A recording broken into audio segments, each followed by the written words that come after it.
Hello, my friends. I'm sorry I'm a few minutes late. I was all set up and ready to start the conversation today, and the doorbell rang, and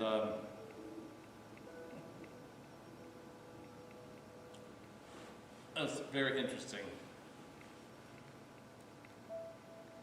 So in this time, by the way, I'm Pastor Lou Kilgore. I serve as a pastor here in a community of seekers and believers and people who are looking to learn and walk in faith. I'm a facilitator of learning and a facilitator of faith as God gives me the ability and the gifts and the thoughts to share. I try to facilitate a connection to faith with others and with God through now this brand new medium to me, which is through a live chat. I'm not, as some of my friends tease me, a televangelist. I'm just a telechatter. And I've enjoyed using my imagination in a very positive way to imagine you. You are my imaginary friend. You know, children get that. They have an imaginary friend, and parents don't even really know what to do about it. But you know, all the advice is don't mess with what's happening. And so I know that you're not all imaginary, but a larger part of what I do is talk to my imaginary friend, you.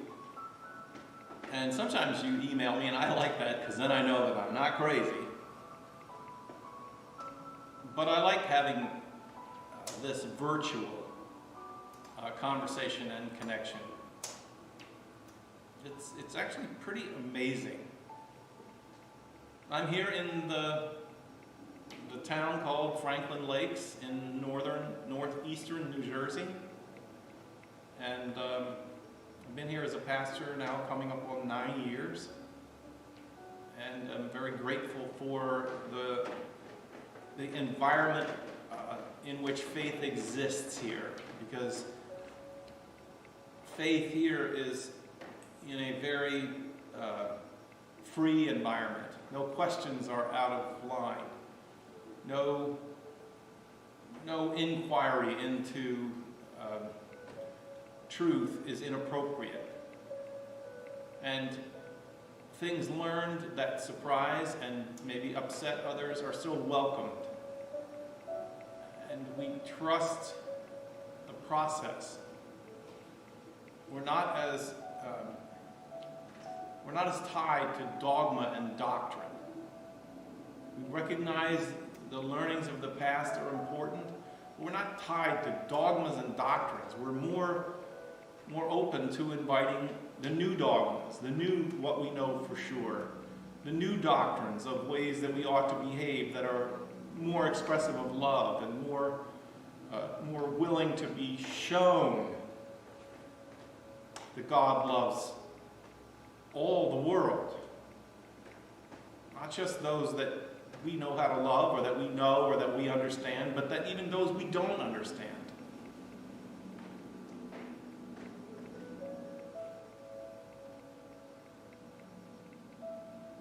So I was going to talk about what happened to me this morning when the doorbell rang.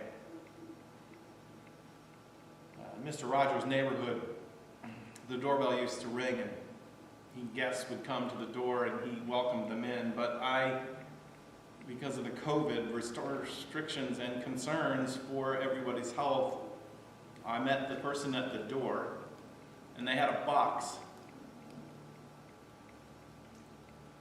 And I remembered this person from several weeks ago.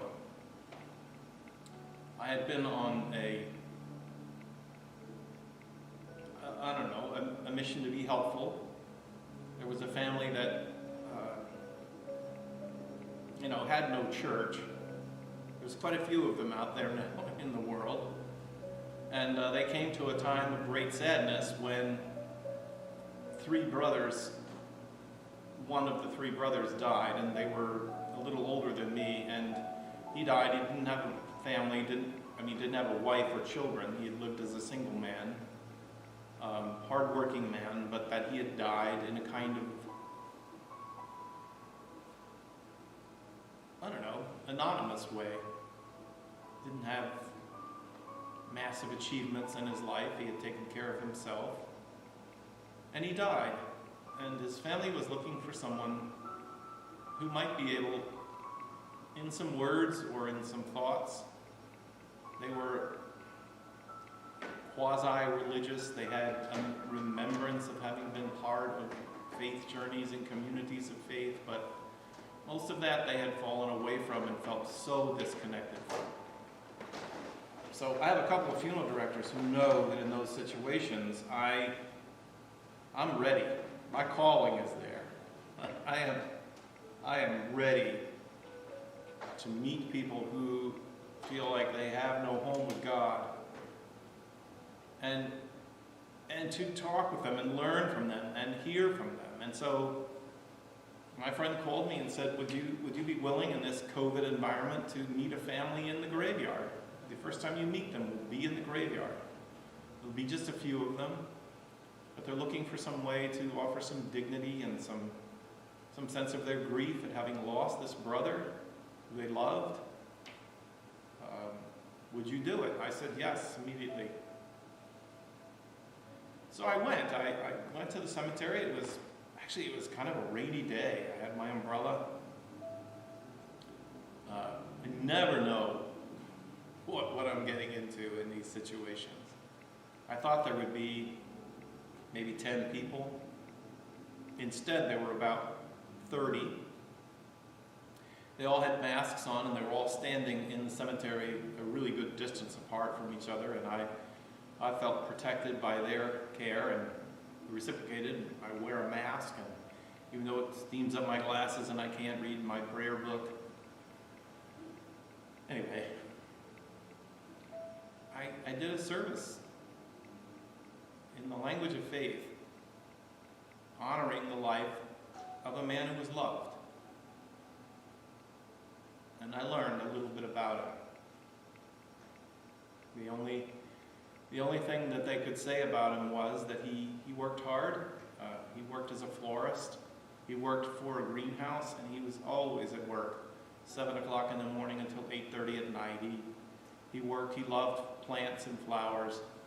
But other than that, I said, what did he live for? What would he die for? And they looked at each other as if they should even tell a minister such things. And they said, truthfully, he lived his breath, took a breath in and out, as a loyal fan of the Eagles football team. You heard die hard football fan? It was his life passion. His house was decorated with all the insignias and the memorabilia and all of the things of celebrating this team. Excuse me. He knew everything. He knew the history of the team. And he was with them when they were losing, and he was with them when they were winning. And so we realize that when you come to a man's life, comes to the end, you can say this was a loyal man. This was a man who was loyal through good times and bad times. And he was a good friend to his family. His nieces and nephews loved him. He was a simple man. I did my best to give a tribute to this man who lived his life and whose life had come to the end in the middle of an isolating virus, where like a tree falling in the woods with almost no one there to hear it, there is silence.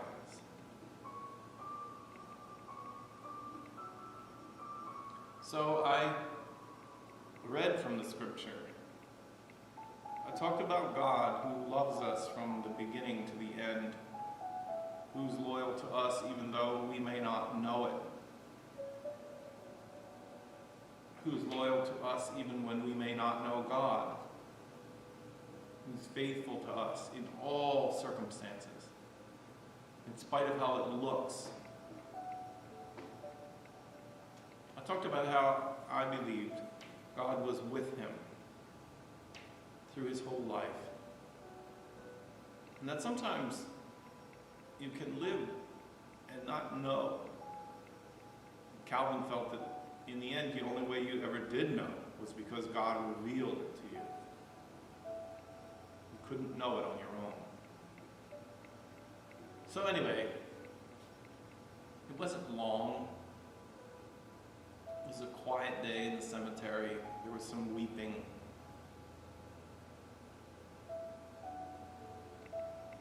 It was 4 weeks ago. And the doorbell rang, and it was this man's sister-in-law, the wife of one of his brothers. She came to the door, and she had her mask on, and she was very serious. And she said, "Reverend Kilgore, I'm so glad that you're here." And she had a little box. And she said, "We're going through some of my brother-in-law's things now. And we found this light. It's a football light. it's an eagle's light." And she said, "We wanted to give it to you because you told us that your son was an Eagles fan and that you have a grandson, and we thought that maybe the light of my brother-in-law's life would carry on, that his loyalty would join with the loyalty of your son and maybe your grandson. And we wondered if you would take this and that you would see to it that your son and your grandson get it."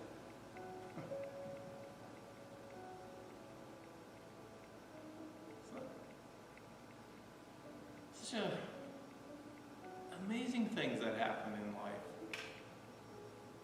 I thanked her. I got it immediately what she was saying.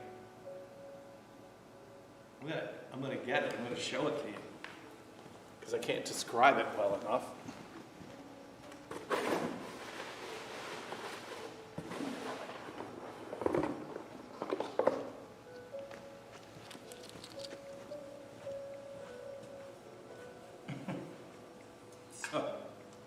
So here it is. I hold it up so the sun shines through it. It's probably better this way. It plugs in.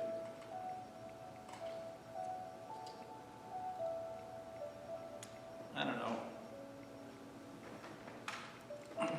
With what shall we represent a man's life? In the end, what remains? God's love remains for everyone. And in our life, we carry with us signs and symbols.